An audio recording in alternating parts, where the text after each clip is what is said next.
Assalamualaikum warahmatullahi wabarakatuh. Perkenalkan, nama saya Nazar Nur Alia dari kelas 5E Program Studi Pendidikan Bahasa Inggris dan dari kelompok 5 mata kuliah Pendidikan Sosial dan Budaya. Pada kesempatan kali ini saya akan menjelaskan sedikit tentang pendidikan dan perubahan sosial budaya. Perubahan kebudayaan yang terjadi dalam suatu bangsa tidak luput dari faktor-faktor yang mempengaruhi. Menurut Surjono Sukanto, faktor-faktor tersebut terbagi menjadi dua, yaitu faktor intern dan faktor ekstern. Yang pertama, faktor intern. Faktor intern ini merupakan faktor yang berasal dari masyarakat itu sendiri yang menyebabkan perubahan kebudayaan yang diantaranya yang pertama, perubahan penduduk, seperti kelahiran, kematian, dan migrasi. Yang kedua, adanya penemuan baru, seperti adanya ide atau alat baru yang sebelumnya belum pernah ada, atau dalam bahasa Inggris, discovery.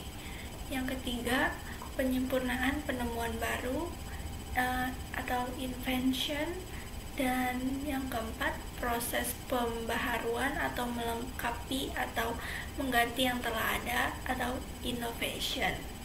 Yang kelima, konflik yang terjadi di dalam masyarakat.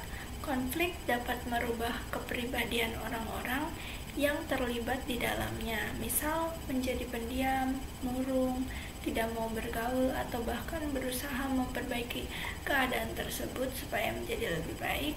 Selanjutnya ada pemberontakan atau revolusi.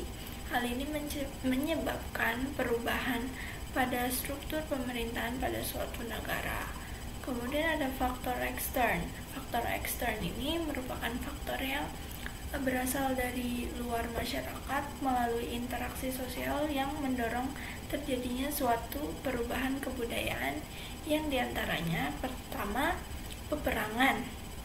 Hal ini dapat menyebabkan perubahan yang mendasar pada suatu negara, baik seluruh wujud budaya seperti sistem budaya, sistem sosial, dan unsur-unsur budaya fisik, maupun seluruh unsur budaya, yaitu sistem pengetahuan, teknologi, ekonomi, bahasa, kesenian, sistem religi, dan kemasyarakatan. Biasanya akibat ini lebih berpengaruh kepada negara yang kalah. Kemudian ada perubahan alam.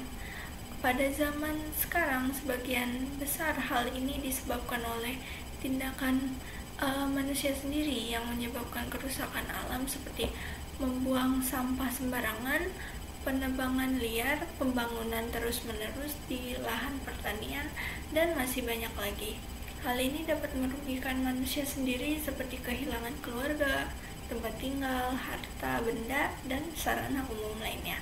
Kemudian ada pengaruh budaya lain seperti penyebaran kebudayaan, yaitu difusi, pembauran antar budaya yang masih terlihat masing-masing sifat khasnya atau akulturasi, dan pembauran antar budaya yang menghasilkan budaya yang baru tanpa terlihat budaya yang lama sama sekali. Kemudian ada pula dampak perubahan sosial budaya di dalam pendidikan. Nah, yang pertama ini ada dampak positifnya terhadap pendidikan, yaitu tingkat pendidikan formal semakin tinggi dan akses pendidikan bertambah merata. Yang kedua, meningkatkan kualitas pendidikan sehingga lebih banyak yang siap menghadapi perubahan sosial budaya. Selanjutnya ada munculnya budaya ilmiah karena peningkatan kualitas pendidikan.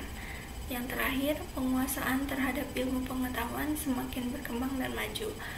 Selain ada dampak positif, ada pula dampak negatifnya, yaitu dampak negatif terhadap pendidikan dari perubahan sosial dan budaya ini adalah yang pertama, kemajuan teknologi, terutama di bidang komunikasi dan informasi, bisa berpengaruh buruk terhadap kualitas pendidikan jika tidak diantisipasi dampaknya.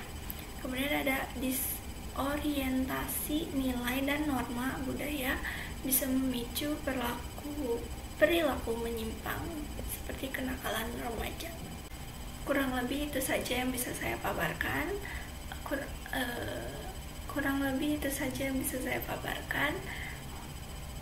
Terima kasih atas kurang lebih itu saja yang bisa saya paparkan.